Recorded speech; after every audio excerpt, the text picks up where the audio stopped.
നമസ്തേ. രഞ്ജിത്ത് തൃശ്ശൂരിൽ നിന്നാണ്. മെങ്മെയിൻ ചക്രയെക്കുറിച്ച് പറയാം.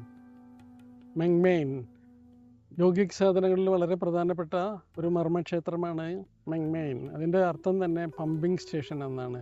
നമ്മുടെ ശരീരത്തിൽ ഒട്ടനവധി വൈറ്റൽ എനർജി സെൻറ്റേഴ്സ് മർമ്മക്ഷേത്രങ്ങൾ പ്രവർത്തിക്കുമ്പോൾ, ചക്രകൾ പ്രവർത്തിക്കുമ്പോൾ അവ സ്വാംശീകരിച്ചെടുക്കുന്ന ഊർജത്തെ ശരീരത്തിലേക്ക് എല്ലാ ഭാഗത്തേക്കും വിതരണം ചെയ്യാനായിട്ട് സഹായിക്കുന്ന പമ്പിംഗ് സ്റ്റേഷനാണ്. പവർ പ്ലാന്റ് പോലെ ചക്രകൾ പ്രവർത്തിക്കുന്നു. കറണ്ട് ഉൽപ്പാദിപ്പിക്കുന്ന, അതായത് ഊർജത്തെ ഉൽപ്പാദിപ്പിച്ച് ശരീരത്തെ വളരെ ഒരു ഫാക്ടറി ആയിട്ട് പ്രവർത്തിപ്പിക്കാനായിട്ട് സഹായിക്കുന്ന ഈ ചക്രകൾ സ്വീകരിച്ചെടുക്കുന്ന ഊർജത്തെ ശരീരത്തിൻ്റെ എല്ലാ ഭാഗങ്ങളിലേക്കും വിതരണം ചെയ്യാനുള്ള ശക്തി ഈ മെങ്മെയിനാണ് ഉള്ളത്. പിന്നെ ഡിസ്ട്രിബ്യൂട്ടർ എന്നാണ് അറിയപ്പെടുക.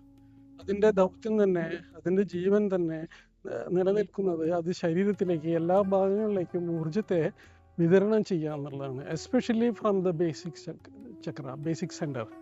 ബേസിക് മൂലാധാരം വളരെ താഴെ നിന്നും ശക്തിയെ സംഭരിച്ചു കൊണ്ടുവരുമ്പോൾ അതിനെ എല്ലാ കോശങ്ങളിലേക്കും വിതരണം ചെയ്യുക എന്നുള്ള ദൗത്യമാണ് മെങ്മെയിനുള്ളത്. മെങ്മെയിന് നമുക്ക് ഡയറക്റ്റായിട്ട് എനർജി കൊടുക്കാൻ പാടില്ല എന്നാണ് നമ്മൾ തുടക്കത്തിലൊക്കെ പഠിക്കുക. പിന്നീട് നമ്മൾ അതിനെ ആക്ടിവേറ്റ് ചെയ്യാനായിട്ട് വേറെ രീതികളൊക്കെ പഠിക്കും, കുറച്ചും കൂടി അഡ്വാൻസ്ഡ് ആകുമ്പോൾ. മെങ്മെയിൻ ചക്ര ഒരു പമ്പിംഗ് സ്റ്റേഷനായിട്ട് പ്രവർത്തിക്കുന്നു. എല്ലാ ഊർജങ്ങളെയും അതിൽ അഴുക്ക് പറ്റിപ്പിടിച്ചാൽ നമ്മുടെ ശരീരത്തിന് ക്ഷീണം വരുന്നു. കൃത്യമായ ഊർജത്തെ വിതരണം ചെയ്യാൻ സാധിക്കാതെ വന്നാൽ നമുക്ക് ക്ഷീണം വരുന്നു. ക്ഷീണം മാത്രമല്ല, നമുക്ക് ആ എനർജി അവിടെ കൺജസ്റ്റഡ് ആയിട്ട് ബ്ലോക്ക്ഡ് ആയി കിടന്നാൽ നമുക്ക് ദേഷ്യം വരുന്നു, വയലൻ്റ് ആകുന്നു. പലപ്പോഴും ആളുകൾ വയലൻ്റ് ആവുമല്ലോ. ദേഷ്യത്തിനൊക്കെ കാരണം ഈ മെങ്മെയിൻ ചക്രയിലെ എനർജി കൺജസ്റ്റഡ് ആവുമ്പോഴാണ് പലപ്പോഴും. ഈ കൺജഷൻ ചിലപ്പോൾ വയലൻ്റ് ആക്കുക മാത്രമല്ല, അൺകൺട്രോൾഡായിട്ട് നമ്മളുടെ ഇമോഷനെ മാറ്റി കളയത്. നമുക്ക് എന്താണ് ചെയ്യേണ്ടത്, ഏതാണ് ചെയ്യേണ്ടത് എന്നോ മനസ്സിലാവാത്ത വിധം നമ്മൾ പെരുമാറിപ്പോകും, തെറ്റി പെരുമാറിപ്പോകും. ദേഷ്യം മാത്രമല്ല, നമ്മുടെ BP കൂട്ടുന്നതും ഹൈപ്പർ ടെൻഷൻ പോലെയുള്ള പ്രശ്നങ്ങളൊക്കെ ഉണ്ടാകുന്നതും ഈ മെങ്മെയിൻ ചക്രയുടെ ഒരു പ്രധാനമാണ്. ഇത് കൺജസ്റ്റഡായി കിടന്നാൽ നമ്മുടെ BP കൂടി വല്ലാത്ത അസ്വാസ്ഥ്യങ്ങളിലേക്ക്, ഹൃദയ സംബന്ധമായ പ്രശ്നങ്ങൾക്കൊക്കെ കാരണങ്ങൾ ഉണ്ടാവാനായിട്ട് കാരണമാവും. ബ്ലഡ് സർക്കുലേറ്ററി സിസ്റ്റം കറക്റ്റ് അല്ലാതെ വരും. അപ്പോൾ മെങ്മെയിൻ എപ്പോഴും ശുദ്ധീകരിച്ചിരിക്കേണ്ട ഒരു അവയവമാണ്. ശരീരത്തിലെ എല്ലാ ഭാഗത്തേക്കും കൃത്യമായ ഊർജത്തെ വിതരണം ചെയ്യേണ്ട ഒരു ദൗത്യമുള്ളത് കൊണ്ട് തന്നെ അതിനെ എപ്പോഴും ശുദ്ധീകരിച്ച് നിർത്തേണ്ടതാണ്.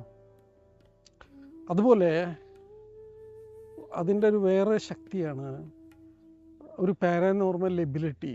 നമുക്ക് എല്ലാ മനുഷ്യർക്കും വേറിട്ട ശക്തിയുണ്ട്. അത് നമുക്ക് പലപ്പോഴും തിരിച്ചറിയാൻ സാധിക്കില്ല. നാം ഒരു നായ കടിക്കാൻ ഓടി വന്നാൽ നാം ഓടുന്ന സ്പീഡിൻ്റെ ഓട്ടം മീറ്റർ വെച്ച് അളക്കുകയാണെങ്കിൽ നമ്മൾ എത്ര സ്പീഡിൽ ഇതിന് മുമ്പ് ഓടിയിട്ട് മീറ്റർ ടൈമർ വെച്ച് ചെയ്താലും അതിനേക്കാളും വളരെ കൂടുതലായിരിക്കും നാം ഓടുമ്പോൾ. അപ്പോൾ നമ്മൾ ഭയന്നിട്ട് ഓടുമ്പോൾ, ജീവൻ രക്ഷിക്കാൻ വേണ്ടി ഓടുമ്പോൾ ഉണ്ടാകുന്ന പരാക്രമം ഉണ്ടാക്കുന്നത്, അല്ലെങ്കിൽ നമുക്കൊരു കിട്ടിയ ഒരു വൈക്കോത്തുരുമ്പിൽ പിടിച്ചു നമ്മൾ ബോഡിക്ക് ബലം കൊടുത്തുകൊണ്ട് ചെറിയ വള്ളിയിൽ പിടിച്ച് ചിലപ്പോൾ സമയങ്ങളിൽ സാധാരണ നമുക്ക് പിടിച്ച് വലിച്ച് അതിൽ ആ ഫോഴ്സ് പോവാതെ നമ്മൾ ബോഡിയെ ബാലൻസ് ചെയ്യിക്കാനായിട്ട് മെങ്മെയിന് ഒരു പ്രധാന ശക്തിയുണ്ട്. മെങ്മെയിൻ ബോഡിയെ ബാലൻസ് ചെയ്യുന്നതിൽ വളരെ പ്രാധാന്യം അർഹിക്കുന്നു. ഈ പാരാനോർമൽ പവർ എന്ന് പറയുമ്പോൾ അതിന് അമിതമായി അത് ശക്തീകരിക്കപ്പെട്ടാൽ സാധാരണക്കാർക്ക് ചെയ്യാൻ പറ്റുന്നതിനേക്കാളും ശക്തിയായിട്ടുള്ള, പൊതുവെ ആരും അതിനെ ആക്ടിവേറ്റ് ചെയ്യില്ല. അത് ചിലപ്പോൾ മൈനസായി നെഗറ്റീവായിട്ട് മാറാൻ സാധ്യത വരുന്നുണ്ട്. ഇപ്പോൾ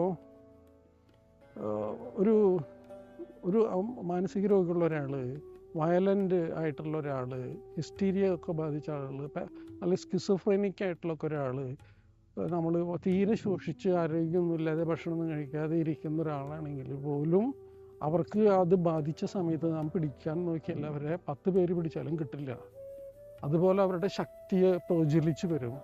അതിനൊക്കെ കാരണം ഈ മെങ്മെയിനാണ്. അപ്പോൾ അത് ഒരു പാരാനോർമൽ പവർ നമ്മിൽ ഉണർത്തുന്നത്, പല കാര്യങ്ങളും നമുക്ക് സാധിക്കുന്നത് ഈ മെങ്മെയിൻ്റെ പ്രവർത്തനം. അപ്പോൾ അതിനെ ശുദ്ധീകരിച്ച് നിർത്തുകയാണെങ്കിൽ ഈ സ്പോർട്സ് മേഖലയിലൊക്കെ ഹൈ ജമ്പ്, ലോങ് ജമ്പ് ഒക്കെ ചാടുന്ന സമയത്ത് അവരുടെ മെങ്മെയിൻ ശരിയായിട്ട് സപ്പോർട്ട് ചെയ്യുന്നുണ്ടെങ്കിൽ ആ ബേസിക് ചക്ര അതിനെ ആക്ടിവേറ്റ് ചെയ്ത് വളരെ ഊർജ്ജസ്വലമാക്കുന്നു, സ്പ്ലെയിൻ ചക്ര അതിനെ ഊർജ്ജസ്വലമാക്കുന്നു, അതിൻ്റെ കറക്റ്റ് ടൈമിങ് നേവൽ ചക്ര ചെയ്യുന്നു, ക്രിയേറ്റീവ് ഇൻ്റലിജൻസ് സെക്സ് ചക്ര ചെയ്യുന്നു, സോളാർ പ്ലെക്സസ് ആ ഡിസയർ ഉണ്ടാക്കുന്നു, ഹാർട്ട് ചക്ര വളരെ സന്തോഷമായിരിക്കുന്നു, സമാധാനം തരുന്നു. ഇങ്ങനെ ഒട്ടനവധി കാര്യങ്ങളോടുകൂടിയുള്ള സമന്വയമാണ് ഏത് മേഖലയിലും ഉയരങ്ങളിലേക്ക് പോകാനായിട്ട് സഹായിക്കുന്നത്.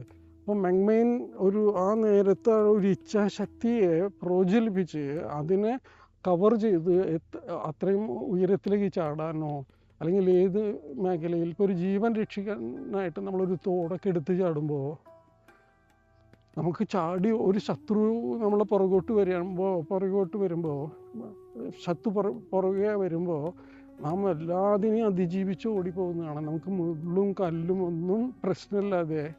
അപ്പം ഞാൻ പറയുന്നത് മിലിറ്ററിയിലൊക്കെയുള്ള ആളുകളൊക്കെ ഇത് പഠിച്ച് പരിശീലിക്കുകയാണെങ്കിൽ അവരുടെ എല്ലാ ചക്രങ്ങളെയും ഒരു ദിവസം ഒരു അരമണിക്കൂർ 1 മണിക്കൂർ അവർ മറ്റുള്ള സാധനം പരിശീലിക്കുന്നതിൻ്റെ കൂടെ തന്നെ ഈ ചക്രങ്ങളൊക്കെ ശുദ്ധീകരിച്ച് കൃത്യമായി ആക്ടിവേറ്റ് ചെയ്യുകയാണെങ്കിൽ mentally, emotionally, physically and paranormally fit ആയിട്ടിരിക്കും. അവർക്ക് വളരെ ശക്തിയുള്ള ഒരു ഊർജ്ജസ്വലമായിരിക്കുകയും ചെയ്യും.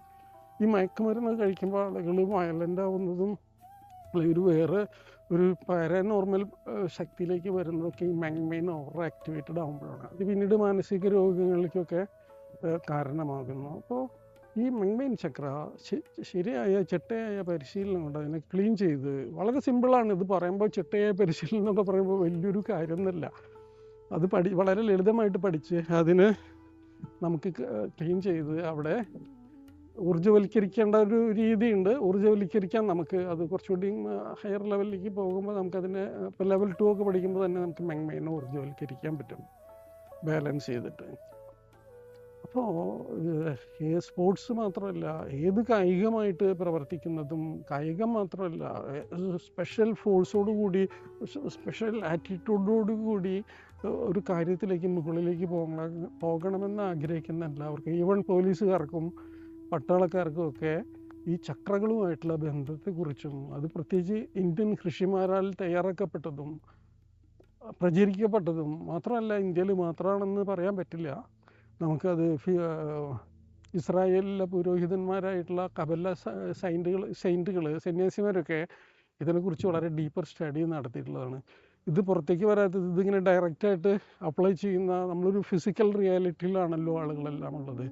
ഇതൊരു ആന്തരികമായ ശക്തിയുടെ മൂവ്മെൻ്റാണ്. അതുകൊണ്ട് തന്നെ ഈ ആന്തരികമായ ശക്തിയെ കണ്ടെത്തി ഒരു സന്യാസി തലത്തിൽ പരിശീലിക്കുന്ന ആളുകൾക്ക് ഇത് അറിയുന്നതാണ് ഈ കാര്യമൊക്കെ. പക്ഷെ ഇത് അവർ പറയുന്നത് ചെവി കൊള്ളാനായിട്ട് സയൻറ്റിസ്റ്റുകൾ തയ്യാറാവില്ല. കാരണം അവർക്ക് നേരിട്ട് അത് വളരെ കൃത്യമായി നേരിട്ട് കണ്ടനുഭവിക്കേണ്ടതാണ്. അനുഭവിച്ചറിയുന്ന അനുഭവം വേറെയാണല്ലോ. നാം അനുഭവിക്കുന്നതും കണ്ടും കേട്ടും തൊട്ടും അറിഞ്ഞുമൊക്കെ ഉണ്ടാക്കുന്നത് ഫിസിക്കൽ റിലാമിലുള്ളതാണ്. മറ്റേതൊരു അതിനേക്കാളും മുകളിലുള്ളൊരു റിലാമാണ്, ഹയർ റിലാമാണ്. അത് മനസ്സിലാക്കാനായിട്ട്, അത് സാധാരണ ആളുകളോട് പറയുമ്പോൾ അത് മനസ്സിലാക്കാത്തത് കൊണ്ട്, അത് മനസ്സിലായാലും അതിനെക്കുറിച്ച് ഒരു പ്രചാരം കൊടുക്കാനും പറ്റാത്തത് അതുകൊണ്ടാണ്. അതൊരു ആന്തരികമായ ചിട്ടയായ പരിശീലനങ്ങളിൽ നിന്നും ആർജിച്ചെടുക്കേണ്ട, ചിട്ടയായ പരിശീലനം എന്ന് പറയുമ്പോൾ ഭയപ്പെടേണ്ട കാര്യമൊന്നുമില്ല. വളരെ ലളിതമായിട്ടുള്ള നമ്മുടെ നിത്യജീവിതത്തിലെ പല കാര്യങ്ങളും ഒരു അരമണിക്കൂർ ഈ പരിശീലനങ്ങൾക്കൊക്കെ വേണ്ടി മാറ്റിവെച്ചാൽ നമ്മുടെ ജീവിതത്തെ ഏറ്റവും മികച്ചതാക്കാനായിട്ട് നമുക്ക് സാധിക്കും. എല്ലാവർക്കും സാധിക്കുമാറാകട്ടെ.